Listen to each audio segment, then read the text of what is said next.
Boa noite a todos e todas. Sejam todos muito bem-vindos. Sejam todas muito bem-vindas, 19 horas do domingo, 14 de setembro. Como vocês devem estar percebendo, não estou no meu ambiente normal, né? Estamos em viagem a trabalho aqui na cidade maravilhosa. Gostaria de estar, não em viagem a trabalho, mas em viagem... a gente, quando vem ao Rio, a gente tem vontade de que seja uma viagem de férias, né? Para a gente sair, beber, bater papo na praia e tal.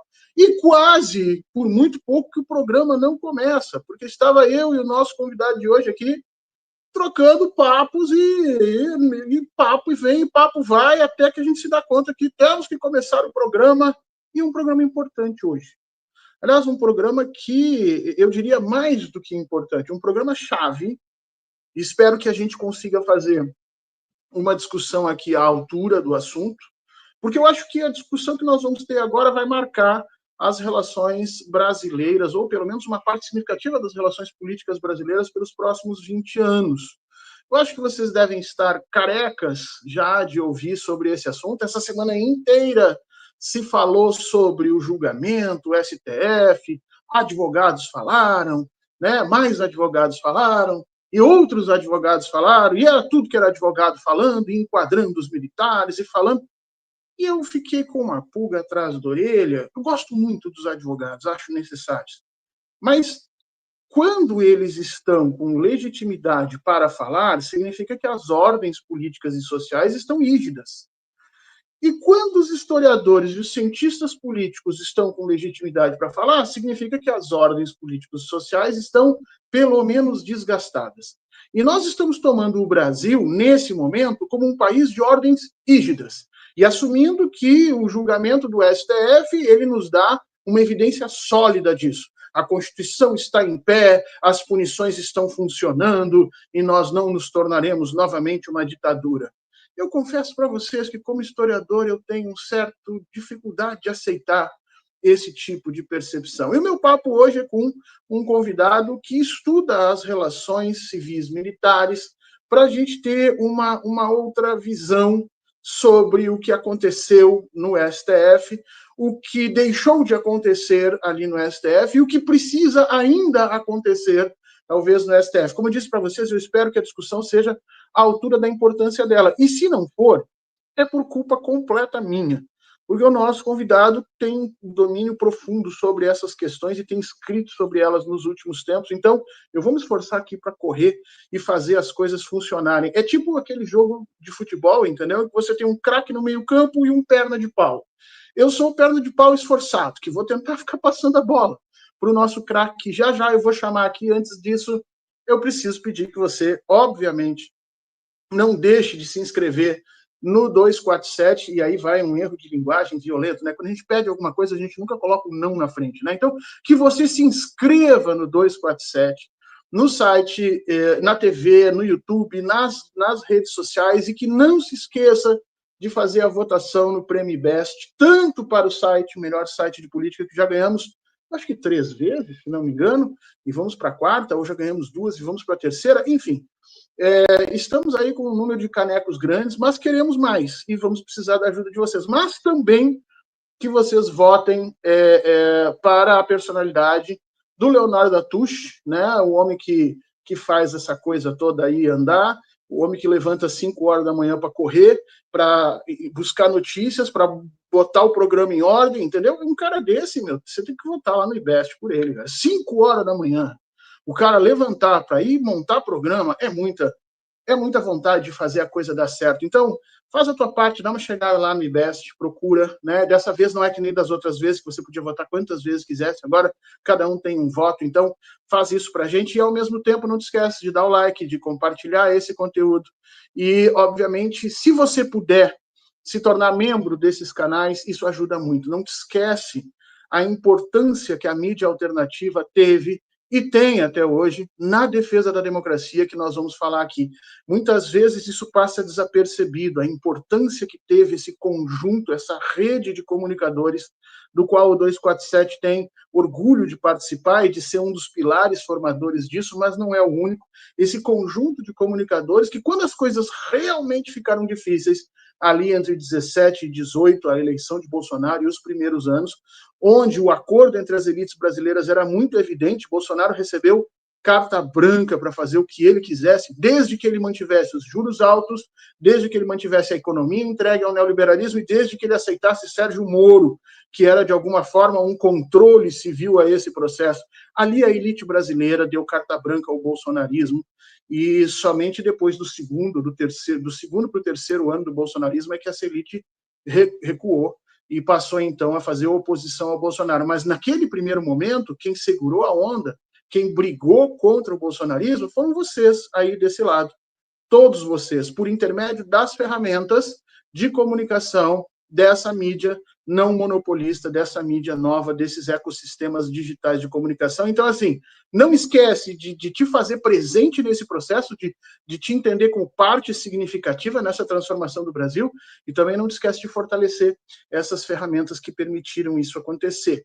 Então, se você puder se tornar membro, a gente agradece, e eu já faço o agradecimento aqui, por exemplo, ao Tiago Peixoto, ao Benedito Rieder, que se tornou novo membro, Adriana Cópio, José Tenório Torres, olha só, estou aqui, a Vanilce Barroso Miranda, um abraço, Vanilce, Nidriática, que baita nick, Nidriática se tornando membro também, Fátima XB, um abraço, muito obrigado, Mário Henrique Guedes Ladowski, um abraço, Eduardo Ribeiro Gomes, eu já falei para vocês que todo mundo escolhe o domingo para se tornar membro, é um troço impressionante, fico muito feliz, continuem, porque eu posso chegar lá no chefe e dizer, chefe, olha só, o programa pode até não ter ido muito bem, mas a quantidade de membros foi gigante, né? Marilyn Campos da Rocha, muito obrigado, se tornando membro, Nelson Roberto Oliveira, também, Alice Mirtes, também se tornando membro, Jorge Arlan de Oliveira se tornando novo membro e a queridíssima Vilma Moraes se tornando nova membro aqui para nós. Deixa eu ver se tem mais alguém. Ah, tem Edson Araújo. Ué? Não coloquei? Apertei errado? É porque estou fora do meu meio ambiente e daí deu algum problema aqui. Mas temos um novo membro também. Deixe-me retomar aqui, só para não esquecer. Aqui. Por favor. Aqui. Edson Araújo, por fim. Muito obrigado, meu querido. Um grande abraço para você. Não se esqueça, se inscrevam, nos ajudem a continuar crescendo, a permitir trazer conteúdos de qualidades para vocês. E sem mais delongas, que eu já sei que tem o pessoal dizendo, Fernando, pelo amor de Deus, vamos que eu quero ver quem é o nosso convidado. O nosso convidado de hoje, eu já vou entrar com ele aqui para vocês. É um professor da Universidade Federal Fluminense, o professor Eduardo Heleno. Já esteve aqui com a gente, não sei se você lembra, no início dessa confusão de julgamento, e eu achei extremamente pertinente a gente trazer ele de volta nisso que é para ser o final, né? Como todo mundo está dizendo, página virada, os militares estão sinalizando que vão cumprir, como se eles pudessem sinalizar o contrário, né? Mas estão sinalizando que vão cumprir com aquilo. O mundo político já está pedindo que Bolsonaro indique seus sucessores. Parece que nós estamos vivendo uma música de final de festa. E eu trago aqui o professor Eduardo Heleno, que é professor da Universidade Federal Fluminense, que é especialista nessas relações civis militares, que vem pesquisando isso já há algum tempo. Inclusive, peguei um artigo recente dele, trabalhando exatamente quanto a essa questão. A pergunta era exatamente essa, né? Bolsonaro é criador ou criatura desse processo todo que está vivendo? Porque estão nos passando, Eduardo, primeiro quero te agradecer demais a tua presença aqui, o teu tempo, mas estão nos passando uma percepção de que o Bolsonaro é criador disso tudo.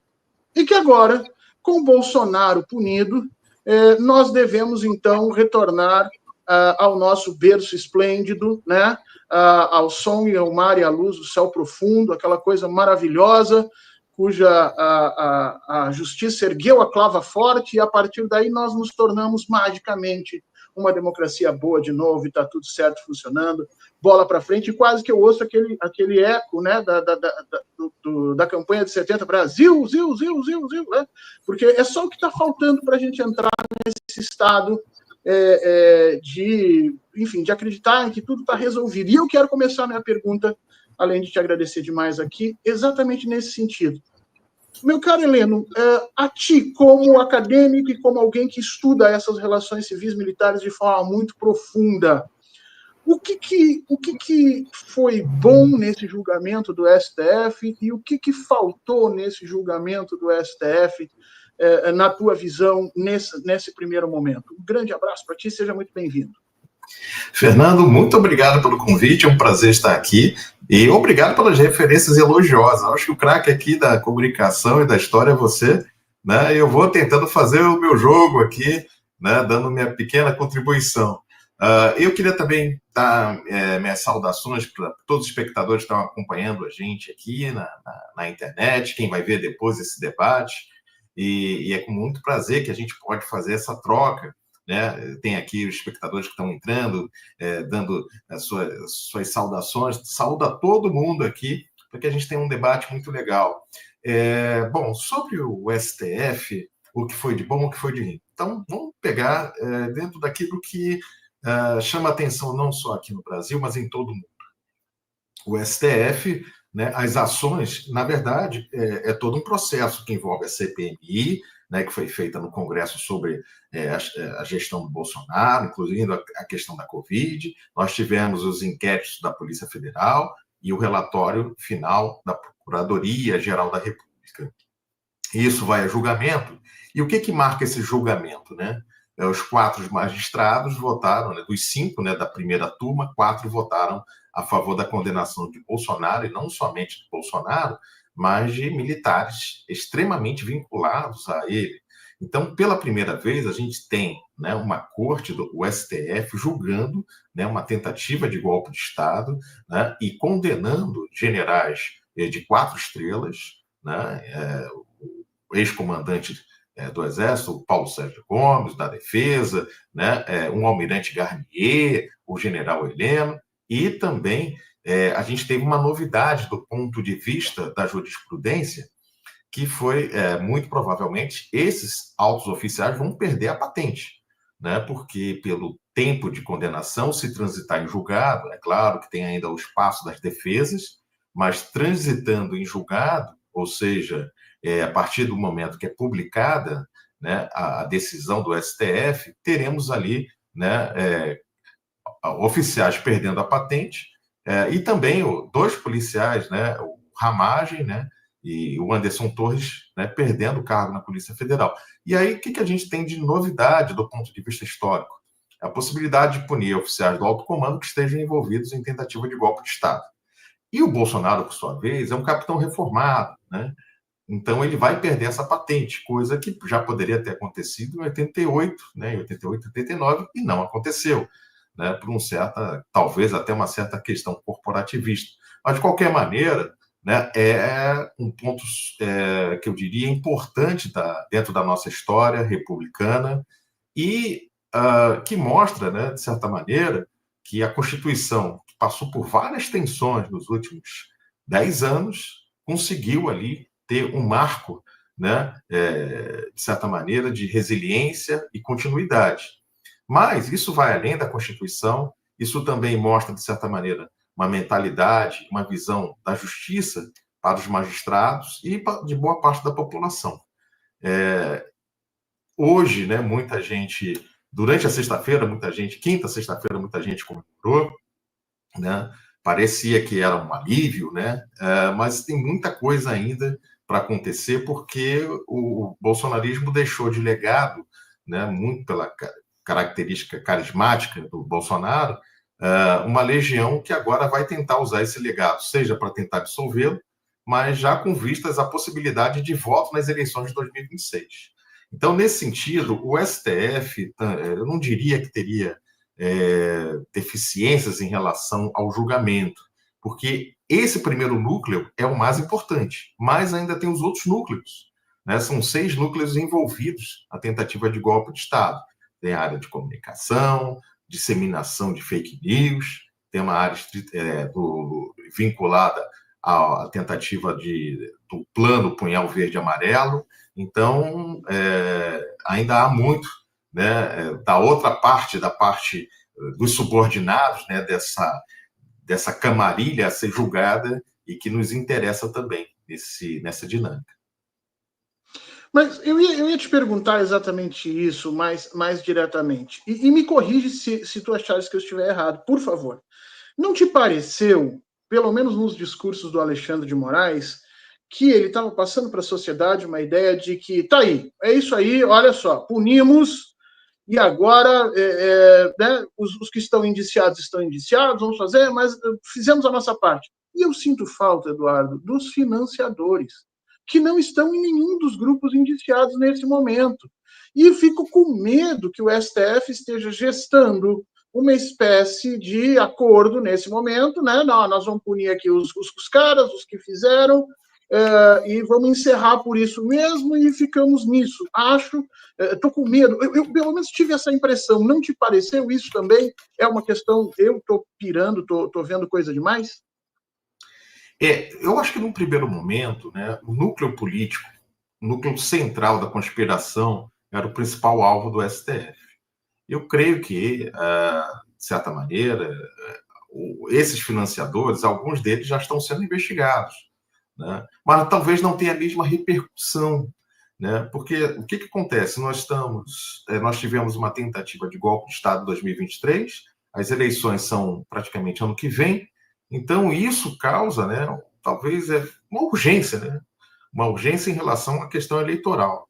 Mas há outros processos correndo, né, dos chamados outros grupos, né, os outros núcleos, que talvez não tenham o mesmo destaque, né, porque realmente para o Brasil nesse momento, né, o Bolsonaro ele tem uma forma de se comunicar, principalmente os filhos, que colocam ele na agenda todo dia, né? E esses financiadores não têm essa capacidade de fazer essa agenda. Então, o Bolsonaro não sendo preso, ele está na agenda das redes sociais. Ele sendo preso, ele está nas agendas das redes sociais. Então, isso dá uma dimensão, né, do ponto de vista midiático, até muito grande, né? Embora sem muito efeito, porque muitas vezes, quando os seus seguidores, o seu público mais ali no entorno, né, divulga informações, eles são baseados em desinformação.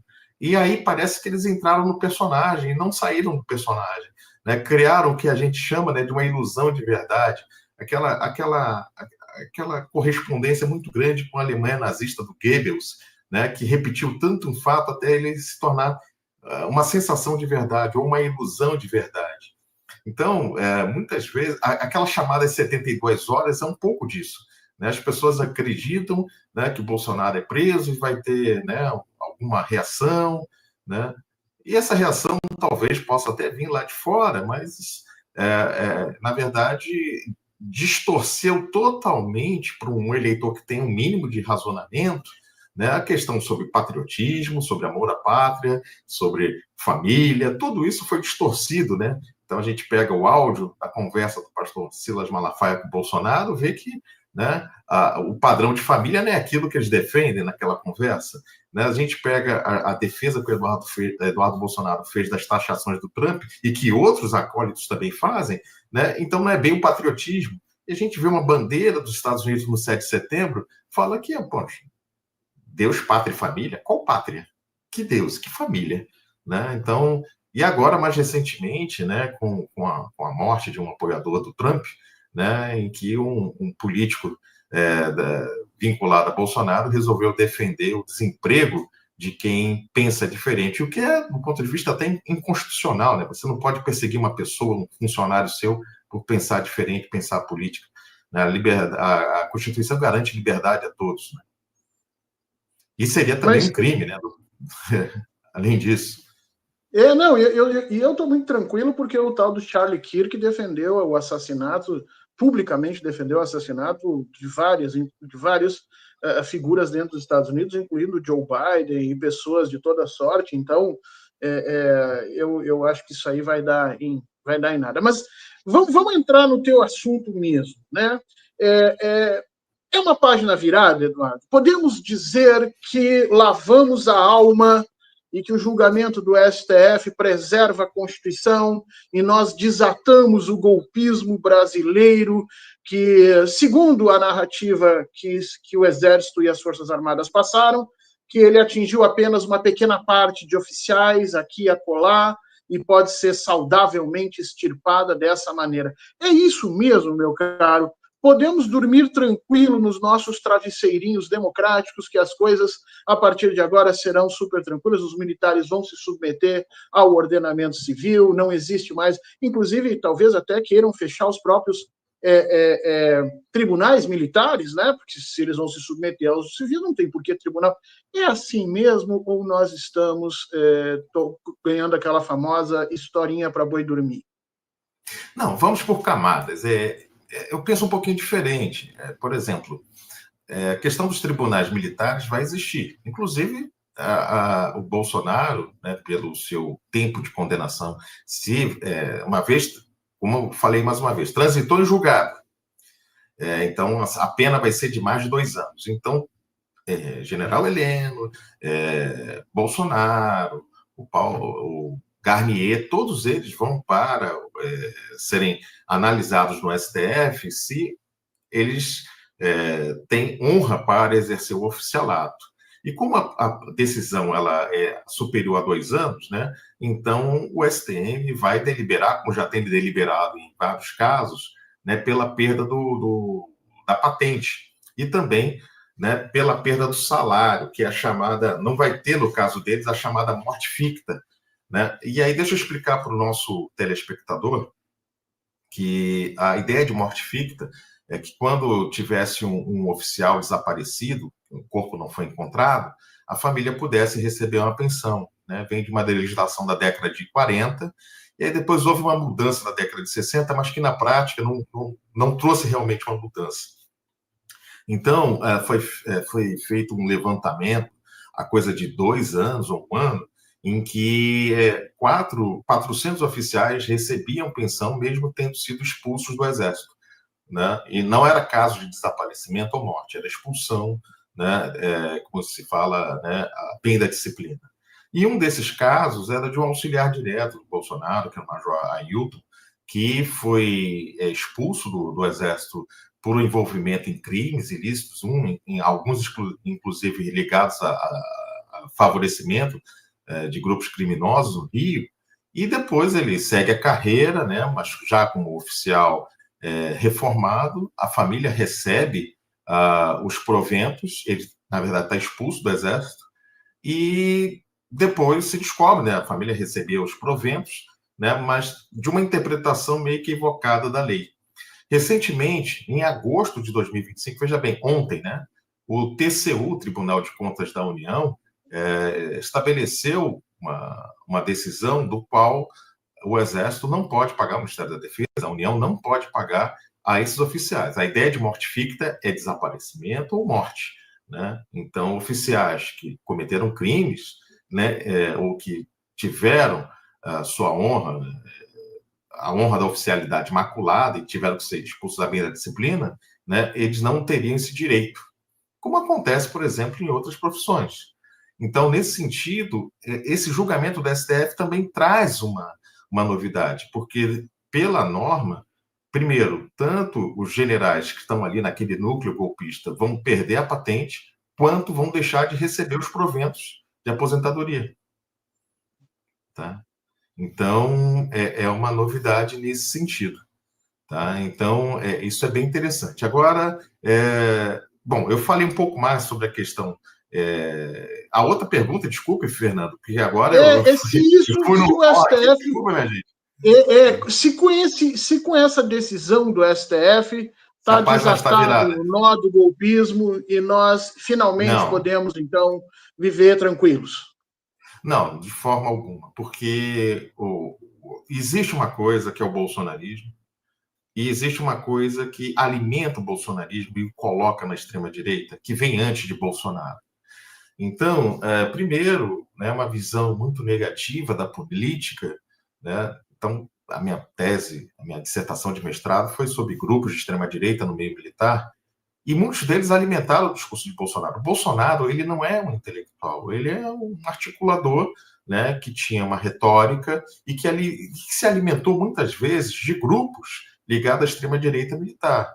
Grupos que estavam ligados na área de inteligência, né? Por exemplo, o general Sérgio Avelar Coutinho, que foi, né, do SNI, né? Vários outros que eram oficiais ligados ao curso de comunicações e informações, e que se organizavam em grupos, né, e que mantinham uma certa retórica anticomunista. Por exemplo, em 1996, quando o general Hélio Biapina, que foi um dos coronéis dos inquéritos policiais militares, né, ele está na reserva e concorre ao Clube Militar, ele vence a chapa do Clube Militar, e ele recebe, inclusive, uma carta do ministro do Exército, então general Zenildo Zorasto de Lucena, agradecendo a ele por ter publicado na revista do Clube Militar artigos em referência elogiosa ao golpe de 64. E o Bolsonaro, nessa época, era um deputado que não falava de 64, ele passa a falar mais ou menos entre 95 e 96, que ocorre mais ou menos nessa mudança no Clube Militar. Por quê? Porque o governo Fernando Henrique está buscando, numa política de memória, estabelecer a comissão de mortos desaparecidos. Então, essa reação militar que acontece, independente do Bolsonaro, vai alimentar um novo discurso de Bolsonaro na Câmara. Ele quer eleitores, então ele vai beber disso. Não que ele não pensasse de forma igual, mas agora vai fazer parte do discurso. Quem pega o discurso de Bolsonaro na década de 90 era de xingamento ao comandante de operação terrestre, era de xingamento ao ministro da Marinha, né? Ele xinga em plenário essas autoridades militares. Apoio ao Hugo Chávez, sim. Ele apoia o Hugo Chávez, né? Então, na verdade, existia uma prédica dele, e os relatórios de inteligência do Exército colocam ele como sindicalista militar, monitoram as cartas que ele mandava para a Vila Militar, monitoram a vida da esposa, da primeira esposa dele. Então, tudo isso fazia parte de um Bolsonaro na década de 90, que é muito diferente do Bolsonaro mais recente. Acho que guarda ali algumas semelhanças no sentido de uma retórica que vai ser sempre achar que o Exército é superior, que o mundo civil não presta, que a política civil não presta. Né? Muito provavelmente, talvez com essa crença, ele só tenha produzido a aprovação de 3 projetos em 27 anos de carreira parlamentar. Então, mais uma vez, ele entrou no personagem nesse sentido. Né? E o que vai acontecer? O bolsonarismo, então, pode-se mudar o nome, mas ainda há dentro da sociedade um caldo de ressentimento e talvez um afã de uma experiência que talvez que a gente nunca tenha vivido, de uma ideia de uma idade do bronze, né? Perdão, de uma idade do ouro, que o brasileiro nunca viveu, mas que anseia, né? Essa ideia de pátria, de um ideal de pátria, de religião, de convivência, que muitas vezes remete até não à experiência não vivida, mas uma própria falsificação da nossa realidade, né? No sentido de... E é por isso, e uma falsificação pior ainda do nosso passado, de dizer que da ditadura era melhor, que as coisas funcionavam. E o pior, uma falsificação do presente, quando, né, alguns colocam que o governo Bolsonaro foi o melhor. Melhor em que? Economia? Melhor em que? Em saúde pública? Melhor que em educação? O que houve de melhor ali? Então, na verdade, vira-se uma paixão. A paixão política é compreensível nos campos democráticos, mas com uma verve muito religiosa, quase de uma mitologia, em que as pessoas vão demorar um pouco para decantar numa realidade. Né? Isso expõe um pouco do que nós vivemos. Mas isso não é um fenômeno só brasileiro. Por isso que eu acho que não é página virada de primeira. Né? A extrema-direita está presente não só no Brasil, Estados Unidos, Hungria, Polônia e tantos outros países. Mas aí, deixa eu te perguntar. Na sociedade, essa extrema-direita é um problema da democracia. Ou seja, nós temos que vencer eles no argumento, nós temos que controlar a violência deles para que eles não passem dos limites, não agridam, não matem pessoas, não destruam patrimônio público, não ataquem simbologia, mas isso está dentro do campo da nossa luta democrática que tem que ser feito. Mas e dentro das casernas, Eduardo Heleno, como a gente combate essa extrema-direita dentro das casernas, sabendo que, no Brasil, Nós, infelizmente, temos um modelo de exército completamente apartado da sociedade brasileira. Os militares brasileiros, eles têm colégios próprios, eles têm hospitais próprios, eles têm hotéis próprios quando eles viajam, eles têm pagamento indiscutível, chova, faça sol, caia canivete, o Brasil ande para trás, o PIB retroceda, os valores deles estão lá colocados. Como é que a gente combate essa extrema-direita dentro dessas estruturas militares, já que na sociedade a gente tem que fazer isso por meio da democracia? Mas e lá dentro, como é que faz? Então, eu tenho três questões importantes para tentar responder a contento essa importante pergunta que você me traz. A primeira premissa, né, é que, por exemplo, quando surge o fascismo na Itália, o nazismo na Alemanha, eles surgem de experiências democráticas em populações que estão vivendo ali um profundo ressentimento, né? Então, a maior ameaça à democracia no século XX foi o fascismo, né? Porque ela surge de um ressentimento dentro de um movimento, né, dentro de sociedades democráticas, ou em começo ali democrático na Itália, né, no pós-Segunda Guerra, e na Alemanha. Então, a democracia, ela vive com crises de capital, ela vive com crises, né, do próprio sistema. Então, a primeira questão que nós temos que notar para uma página virada é o aperfeiçoamento da democracia. Essa é uma coisa fundamental. Agora, em relação ao estamento militar, aí a gente tem várias camadas para pensar. Muitos militares que votaram no Bolsonaro informavam que, olha, votei no Lula no período passado. Isso significa o quê? Né? Temos que ter candidaturas na política competitivas, mas que apoiem o caminho democrático. O bolsonarismo foi competitivo, é competitivo, de certa maneira, ainda, mas ele não apontava o caminho democrático. Então, muito se fala sobre uma polarização entre Lula e Bolsonaro. Não, polarização, mas calma. Se os dois falassem claramente sobre garantias democráticas, se não houvesse o 8 de janeiro, né, se não houvesse uma série de outras coisas, ou de defesa de torturador, na ditadura, a gente talvez pudesse estar falando de uma polarização que acontece em democracias. Mas a gente está falando em um campo que é antidemocrático e que se veste de um libertarismo, isso é a experiência da extrema-direita, e de um campo que segue democraticamente, com suas críticas e tal. Então, assim, primeiro é pensar que, olha, o Brasil tem que ter forças democráticas, a esquerda e a direita, que não flertem com o autoritarismo. Essa é uma primeira questão. Então, a primeira solução é a solução dentro da competição política, das forças políticas presentes. Porque elas que oferecem o leque de opções para que as pessoas votem. Né? Então, o STF não vai resolver isso com o que nós temos. Porque você vai prender Bolsonaro, ok, você tira o Bolsonaro do jogo político, mas ainda há um sentimento em parte da população, seja através de uma minoria que ainda exala uma ilusão da realidade, ou outra camada um pouco maior na oposição ao governo, que ainda deseja coisas que talvez o governo não possa dar, que tem que ter opções dentro do ponto de vista democrático. E para os militares é a mesma coisa, né? O bolsonarismo vai se manter nas Forças Armadas por um tempo. Por quê? Porque há um aspecto geracional. Muitos dos oficiais cresceram carreira política, tiveram uma carreira política vinculada ao bolsonarismo. Embora, diga-se passagem para todos os nossos espectadores, militares na política, você tem participação de militares em vários aspectos políticos. Né?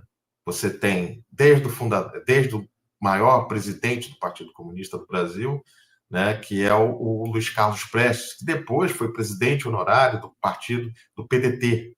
Né? Você tem oficiais da reserva, oficiais da Marinha que foram caçados, Milton Temer, que era do PT, foi do PSOL. Então, para que talvez isso diminua, as forças democráticas devem ter opções e conversar com os militares. Né? Há uma conversa de possibilidades, porque os militares hoje estão ansiosos de melhor modernização. Né? Então, na verdade, tem que se refazer essa questão da defesa de uma forma até mais antenada com o mundo que a gente vive hoje. Você falou desse isolamento, né, das verbas de hotéis e tal, mas há outra coisa que é tão importante quanto um sistema de ensino de valores adequado a um regime democrático, né? Porque, se não for assim, a gente vai ter outros Bolsonaros visitando os quartéis.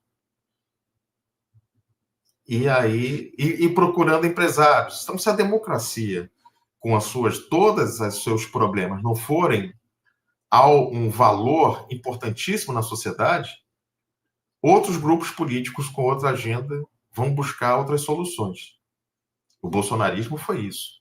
Se falava muito, Bolsonaro falava muitas vezes em 4 linhas da Constituição, mas no fundo, um apoiador de torturador, né? E várias outras questões, né?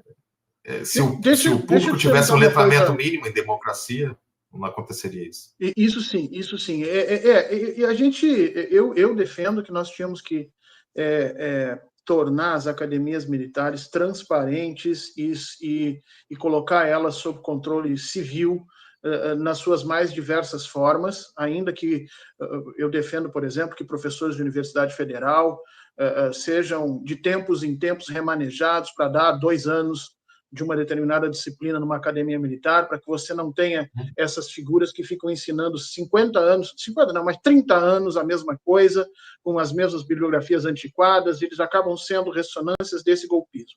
Mas deixa eu te perguntar uma coisa muito, muito importante. Está se discutindo aí, os militares vieram com um pedido para que fosse estabelecido constitucionalmente um valor percentual do PIB brasileiro, que seria o valor para as Forças Armadas, fixo, né, estabelecido em Constituição. Eu vi muita gente da esquerda gritando e dizendo: nossa, que loucura, não pode, esses caras são isso. Mas quando eu estudei essa correlação nos Estados Unidos, os Estados Unidos têm o maior exército do mundo e não é de hoje. É desde a segunda metade do século XX, pelo menos, de maior capacidade. E nunca teve um golpe apoiado por militares lá dentro. Teve 2 vezes essa possibilidade, uma vez ali contra o Truman, né, especialmente... o Roosevelt já tinha morrido, mas o Truman vai ser um problema. Quando ele vai atacar, especialmente, os comandantes que saíram da Segunda Guerra e continuavam se aproximando do macartismo, e ali vai se tentar, então, um golpe, mas rapidamente é abandonado, exatamente pelo próprio Frank Marshall, o grande marechal, né, herói de guerra e tal. E a segunda agora, com o Trump, em que também foi abortado por decisão do comandante. O comandante, nós sabemos isso tem documentos no Senado norte-americano, que o Trump pediu a intervenção militar e que foi abortada por decisão do general. Bom, então o que eu tenho dito para as pessoas? Que é bom esse percentual fixo na Constituição. Por quê? Porque nos meus estudos, uma das razões para o exército norte-americano nunca ter apoiado nenhum golpe é que não há vantagem política para eles. Porque não interessa se há republicanos ou democratas dominando o país, eles têm um percentual mínimo, aliás, um percentual estabelecido das condições dele, não interessa qual é o grupo político que está ali colocado. Então, seria uma forma interessante de você afastar os militares da discussão política. Agora, eu acho, Eduardo, e quero te ouvir sobre isso, quero te ouvir sobre essa ideia e também sobre o que eu vou te colocar agora. Eu acho que isso devia ser moeda de troca do governo Lula. Olha, nós vamos colocar esse percentual, vamos fazer votação, mas eu quero mudança estrutural nas academias militares. Eu quero civis de reconhecido conhecimento e de reconhecida relação com a democracia dentro das academias militares, formando militares. Eu acho que a ideia é boa, mas acho que devia ser moeda de troca. Queria te ouvir sobre isso. Fernando, você pegou aqui um gancho muito bacana. Tá? Quando a gente pega... Às vezes eu acerto, às vezes eu consigo. Viu? Olha o craque jogando aí. Você lançou um bolão aí do meio campo, né? Eu tô na cara do gol. Vamos ver se eu acerto. Né? Mas é o seguinte, quando a gente pega a formação dos Estados europeus, os Estados europeus eles se formam a guerra, né? Existe um livro clássico do Charles Tilly, né? Em que a guerra forma os Estados formam a guerra. É uma leitura sociológica muito interessante, porque é o seguinte... o que eles precisavam para fazer a guerra? Precisavam de gente, precisavam de alistamento. né? E eles precisavam de recursos econômicos e de uma indústria. Então, eles fazem a guerra, mas eles começam a ceder direitos, senão eles não têm condições de fazer a guerra. Então, quando você faz o serviço militar, você garante o direito, por exemplo, de participar em concurso público, o direito de cidadania, né? E assim vai. Essa história bem resumida, porque a gente está aqui, né, nessa mídia, né? A gente pensa nessa chave, e eu acho que seria bem interessante pensar nisso, nessa possibilidade de você ter um orçamento fixo ou um orçamento ampliado para a defesa. Porque a defesa no Brasil, embora nós sejamos o maior orçamento de defesa da América do Sul, né, ele é muito voltado para pagamento de pensão, para pagamento de pessoal. E o Brasil, ele tem várias ilhas de modernização em que podem ficar muito sufocadas porque o pagamento do dia a dia não permite a gente pensar o futuro. Qual é o futuro? Então, por exemplo, submarino. A gente tem que ter o submarino de propulsão nuclear, né? Esse submarino de propulsão nuclear garante para a gente, né, um certo controle do espaço marítimo, né? E outros submarinos de propulsão nuclear garantem para a gente uma possibilidade maior de controle da nossa soberania, principalmente no mar, né? No nosso mar, na nossa Amazônia Azul, perdão, na nossa Amazônia Azul. A intenção do Brasil é praticamente nesse aspecto do mar, é uma intenção defensiva. No caso do Exército, da Força Aérea, você tem os projetos, seja o cibernético, seja o da Força Aérea, do Gripen, e a gente tem que ter um orçamento para aperfeiçoamento, né? Mas só que todo esse aperfeiçoamento, ele conversa com uma outra coisa que tem a ver com a sociedade, né? Só você ter um PIB destinado para as forças, 2% do PIB, 2,5%, que seja, e que é muita coisa, né? Mas o PIB, essa destinação teria que ser voltada também para pesquisa, e aí entram civis, né? Então, por exemplo, a Marinha tem uma tradição de dialogar muito com as universidades, desde a década de 50, né? A questão do programa nuclear. O Exército tem menos, o Exército é mais fechado em si mesmo, né? Nós temos a empresa, o Douglas aqui está comentando da Avibraz, precisamos ter mais empresas. Só para ter uma ideia, tá? O nosso telespectador que está aqui nesse domingo com a gente, nos Estados Unidos, o voo regional, ele vai de Nova York para Washington, com certeza vai ter um avião Embraer, tá? Então, a maior parte das aeronaves de voo regional nos Estados Unidos são fabricadas pela Embraer. Agora, imagine isso, né, com a Embraer ou outras empresas de caráter nacional, empresas que podem ser reativadas, e imagine o bem que traz para a sociedade, porque você não fabrica só o avião militar, você fabrica também um avião civil. Se você faz o blindado para uso de tropas de cavalaria do Exército, você também pode fazer o carro forte. Se você faz um navio ou uma fragata, né, você também tem tecnologia para fazer o navio cargueiro. É claro que há diferenças de projeto, mas o estaleiro está ali. E aí você emprega gente, né? Hoje você tem milhões, se não me engano, são 3 milhões de pessoas que, de alguma maneira, né, vivem da indústria de defesa no Brasil, né? Isso é muito interessante porque você tem emprego, e emprego com alto valor agregado, né? E, nesse sentido, o ato que você tocou de ser uma moeda de troca, eu acho fundamental, né? Porque, ao mesmo tempo, valoriza as forças e redireciona. A gente não pode correr o risco do passado. Existe uma fórmula, né, de um cientista político conservador americano chamado Samuel Huntington, que a gente utiliza muito nos estudos, né, da ideia de você, né, neutralizar politicamente os militares investindo na sua profissionalização. Quando você tem indústria de defesa, você consegue investir na profissionalização.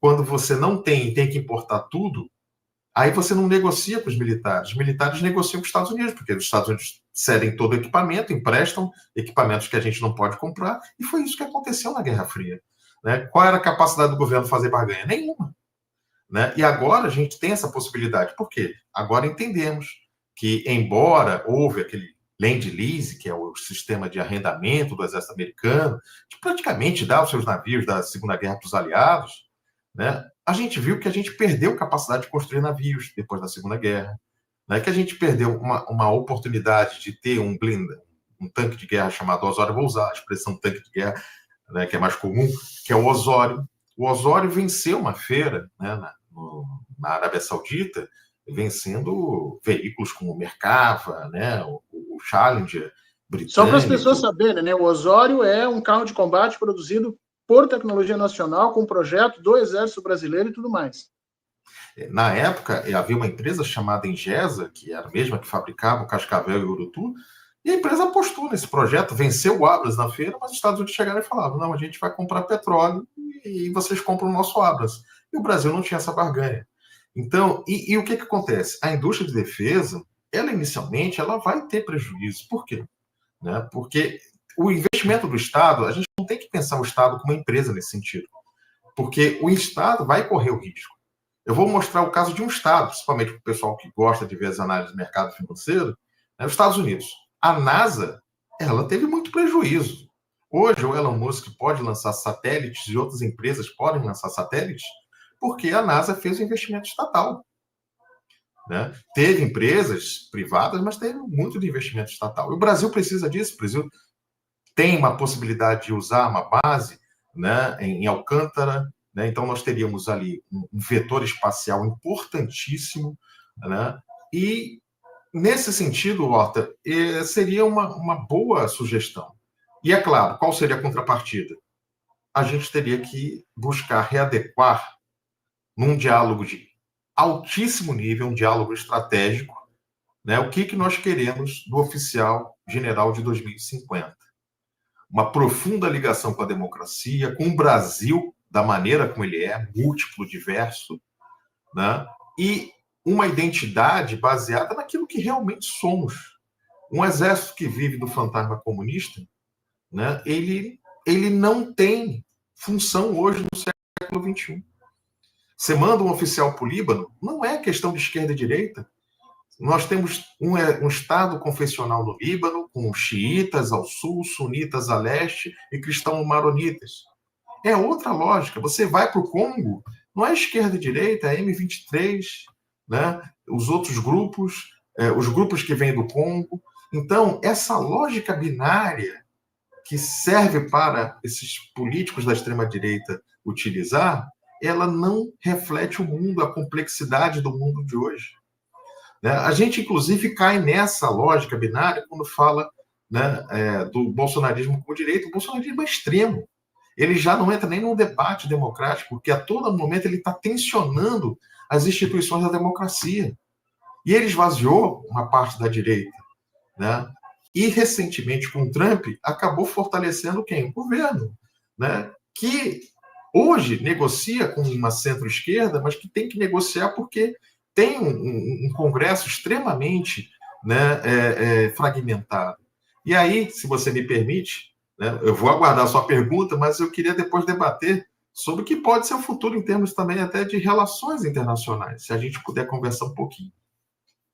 Claro, claro, não, eu ia te perguntar exatamente isso.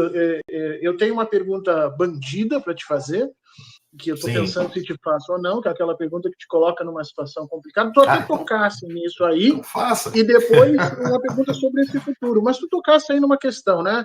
Eu concordo contigo. Eu acho que o bolsonarismo não está dentro do conjunto de ideologias ou de práticas políticas que deva ser aceito pela democracia. Eu acho que o bolsonarismo já mostrou que é um fascismo brasileiro que não respeita os processos democráticos. E a minha pergunta é, deveria o Exército lançar alguma nota com relação a isso, internamente, avisar os seus oficiais que o bolsonarismo ou a proximidade com essas estruturas de extrema-direita não serão tolerados dentro da instituição e serão admitidos como falta gravíssima e talvez proibição de continuidade na carreira, ou pelo menos de mudança de cargo? Seria o caso de fazer isso ou não? Simplesmente punindo o Bolsonaro e depois deixando cada um, né, com a liberdade de expressão. Até onde tu acha que a gente tem que agir nessa questão? Eu acho que a segunda opção é a mais válida dentro do nosso contexto histórico. Mas eu queria ressaltar que o atual comandante do Exército, o general Thomas, Thomas Paiva, ele fez uma declaração no Dia do Exército falando que o Exército é de todos.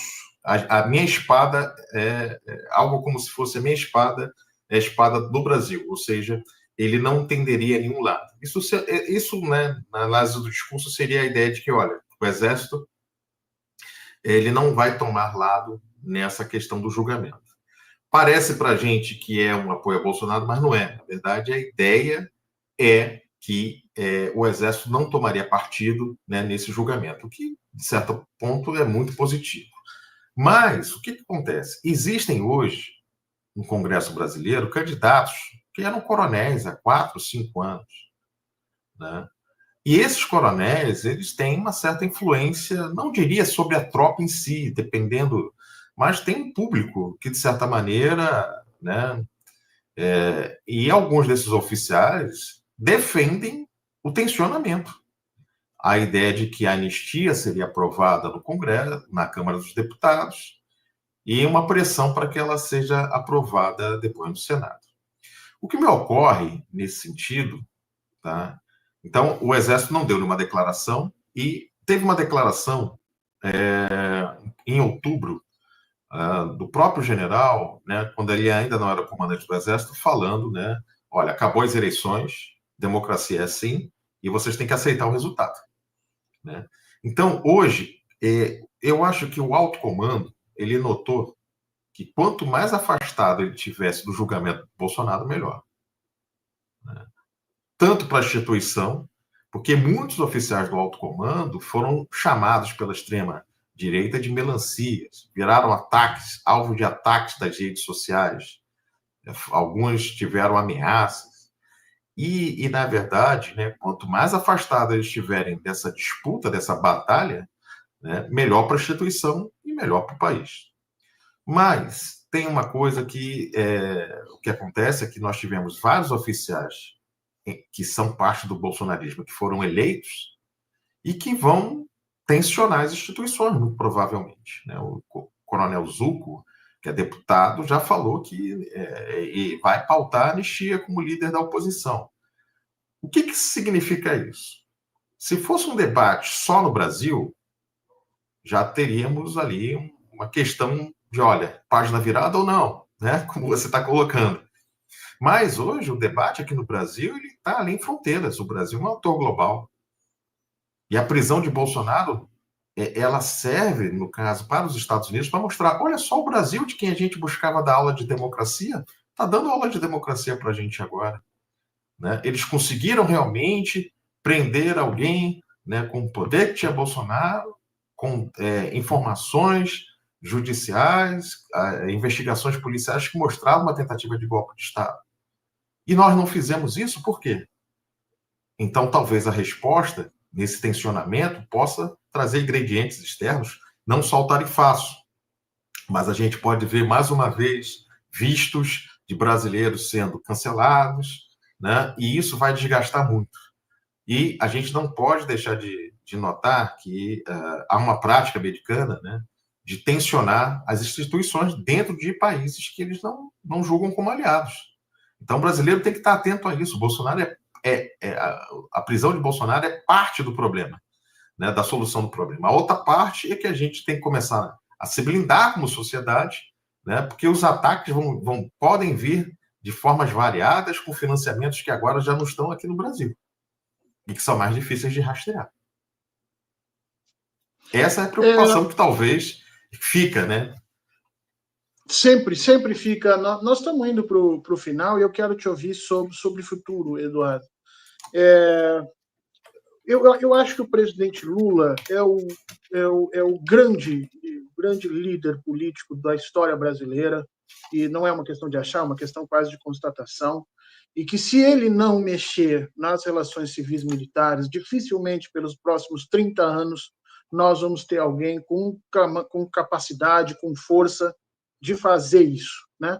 E eu não acho que ele vá mexer nesse próximo ano do processo eleitoral, mas acho que pode ser um projeto para 2026, 2030, caso ele seja eleito. Mas eu quero te ouvir sobre o futuro das Forças Armadas brasileiras, não só dentro do Brasil, mas também nessa projeção internacional que nós estamos vendo aí, de uma transição geopolítica gigantesca, né? Um giro de quase 180 graus, nós estamos saindo de uma matriz de ressonância de regras, de sentidos caracterizadamente ocidental e anglo-saxônica, para talvez entrarmos num século de matriz oriental, e pelo menos com a China falando muito alto nesse processo.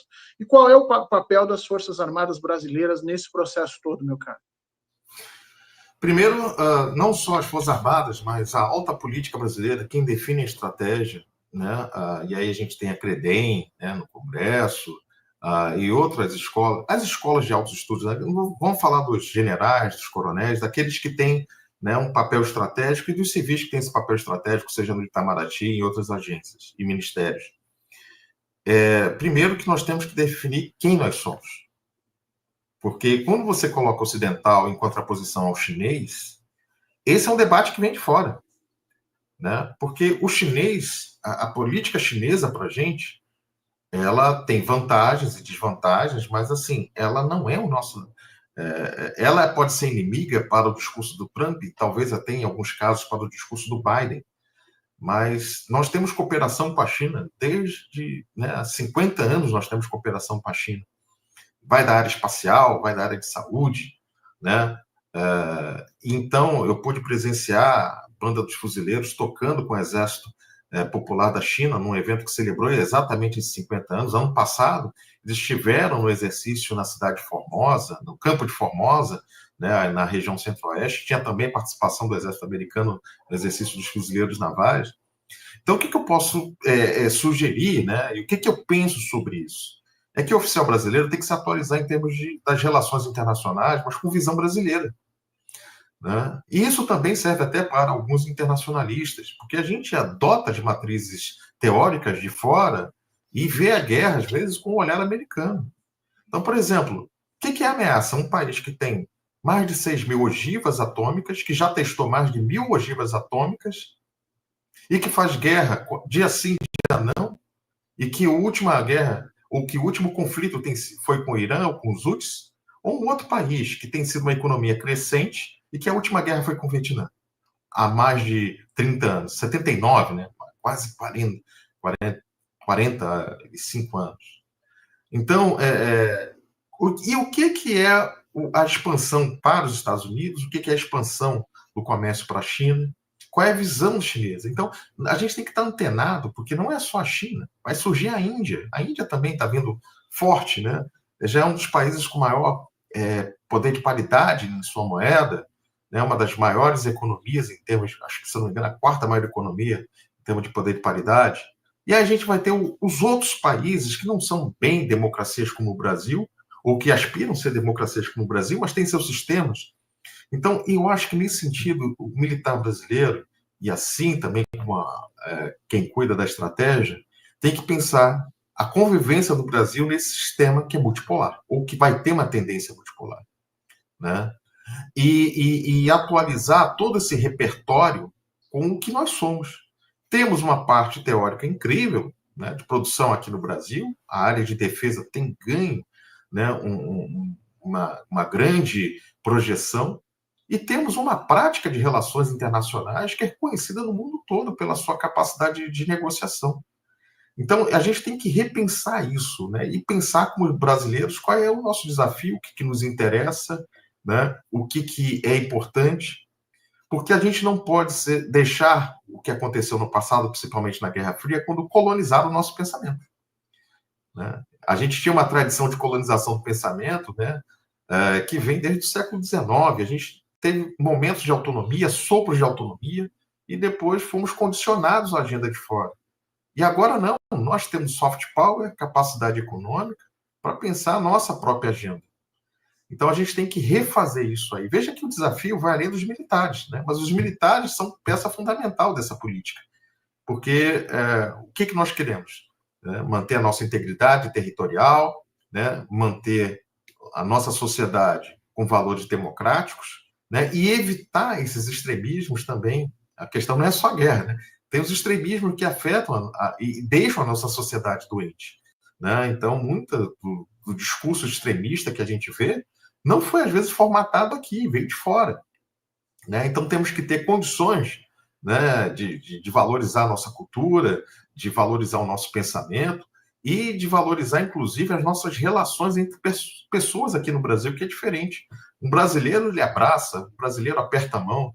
Se você chega em outros países, talvez até nos Estados Unidos, a experiência de tocar uma outra pessoa e abraçar passa a ser constrangedora. Então, a gente não pode importar isso, dizer que o Brasil é isso, e dizer que viu no documentário que lá fora é assim, tem que ser aqui. Hoje existe, inclusive, no jornalismo, uma prática terrível, que é você pegar uma coisa que é feita aqui, é feita lá fora, e usar o nome de lá, que é feito lá fora, e dizer que é nova tendência. Além de ser ridículo, é de um colonialismo cultural enorme. Né? Não precisamos saber. Isso não quer dizer que o Brasil tem que se fechar. O Brasil só tem que virar para si mesmo e entender que com 200 milhões de habitantes, com várias expressões de diversidade, nós somos muito ricos. Né? E até pensar que economia podemos ter, que pensar de economia e de solidariedade podemos construir.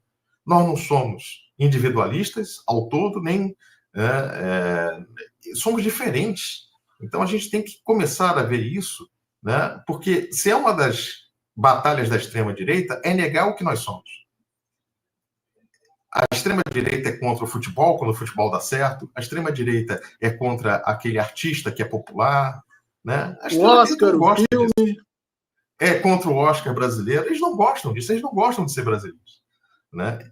Tanto é que, né, a bandeira dos Estados Unidos não é a primeira vez que ela aparece. Né? Eles querem ser outra coisa, mas não, nós queremos ser brasileiros. Os democratas aqui no Brasil, de esquerda e de direita, querem ser brasileiros. Eles têm que ter a voz. Né? E nós temos que dar a voz para criar essa cultura de defesa. E é uma cultura que é criada com todo mundo. É você, Fernando, né? É o nosso telespectador, é o colega da comunidade originária, é o colega quilombola, é o companheiro do sindicato, é o companheiro da universidade. É uma construção coletiva. Vai ter dissensos? Vai. Mas qual é a democracia que não tem dissensos? Há também consensos. Qual o grande país que se faz sem nenhum consenso? Tem que ter consenso. Dissenso e consenso vão caminhar juntos, mas dentro de uma regra, né, de civilidade que a extrema-direita tentou derrubar e não conseguiu. E aí, nesse aspecto, eu espero que essa página seja virada, né, que a gente possa ter capacidade, né, de dialogar em novos termos, né, e pensar realmente o futuro desse país. Meu caro Eduardo, como sempre, o pessoal te aplaudindo aqui muito, pedindo que você retorne mais vezes.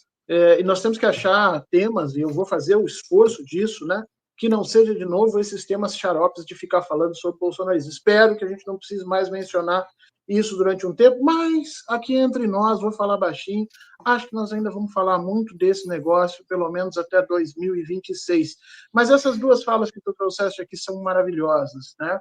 Precisamos, sim, pensar primeiro o que nós queremos ser enquanto sociedade, enquanto país, e precisamos fazer uma diferença clara entre conservadorismo e esses discursos fascistas. Conservadorismo não é crime. Eu posso discordar, posso não concordar, posso discutir, posso perder a eleição, posso ser governado por conservadores, como, aliás, a gente foi na imensa maioria do nosso tempo no Brasil, mas isso não é crime. Agora, o bolsonarismo é crime. Quando você começa a trabalhar e pensar e articular e vocalizar a destruição do outro, a guerra contra o outro, o ataque físico contra o outro, aquele que pensa diferente de você, por N razões, aí a gente já está entrando num cenário, numa condição política que nós conhecemos bem, né, Eduardo? Que nós vimos crescer no início do século XX, que, aliás, está fazendo 100 anos, basicamente, que nós estamos em 2025, a Marcha sobre Roma foi em 1922, então imagina que isso está acontecendo nessa razão, e acho que essa tua fala foi muito lúcida nesse processo. Te agradecer demais, meu caro Heleno, pelo teu tempo, pelo teu conhecimento, pela tua disposição de conversar aqui, inclusive fugindo das cascas de banana que eu joguei aí para o teu lado e que magistralmente tu, não, vamos por aqui, porque isso faz muito bem. Agradecer demais as pessoas que ficaram com a gente até agora, recorde de audiência, e sempre bom quando vem uma pessoa como o Heleno que a gente possa fazer isso, saudar isso dessa maneira, agradecer demais a presença de todos vocês, e semana que vem estamos aí de novo, conversando, espero, sobre coisas mais airosas do que esse passado que teima no Brasil em não passar, que é essa relação entre os militares e um certo controle autoritário da nossa política. Fernando, eu só tenho a agradecer o convite. Eu vou deixar uma casca de banana aqui, já que você deixou várias. Eu não sei se o nosso telespectador vai lembrar, mas o Alexandre de Moraes, quando fez o voto, ele colocou na prática que um juiz da comarca, né, não deve ser assediado por uma força política, não deve ser ameaçado por uma força política, como ele estava sendo ameaçado. Então, ele chamou, né, para compreensão não só o juiz do STF, mas todo o corporativismo do judiciário para entender o que estava acontecendo, né? E nesse sentido, talvez valham os estudos, né, de como o bolsonarismo não só entrou nos militares, isso aí, né, tem uma série, tem nosso dossiê publicado na revista Brasileira de Estudos de Defesa, mas tem também a necessidade de estudos de como essa questão entra, né, em servidores do judiciário. E aí eu queria fazer só um último aporte, eu sei que está o tempo esgotando, mas teremos um concurso para o Ministério da Defesa, e eu acho que é necessário que concurso público, principalmente na área da defesa, tenha pessoas com formação, primeiro, de pensar o Brasil, né? Não é um concurso para concurseiro, para, né, rinho de português, não é isso.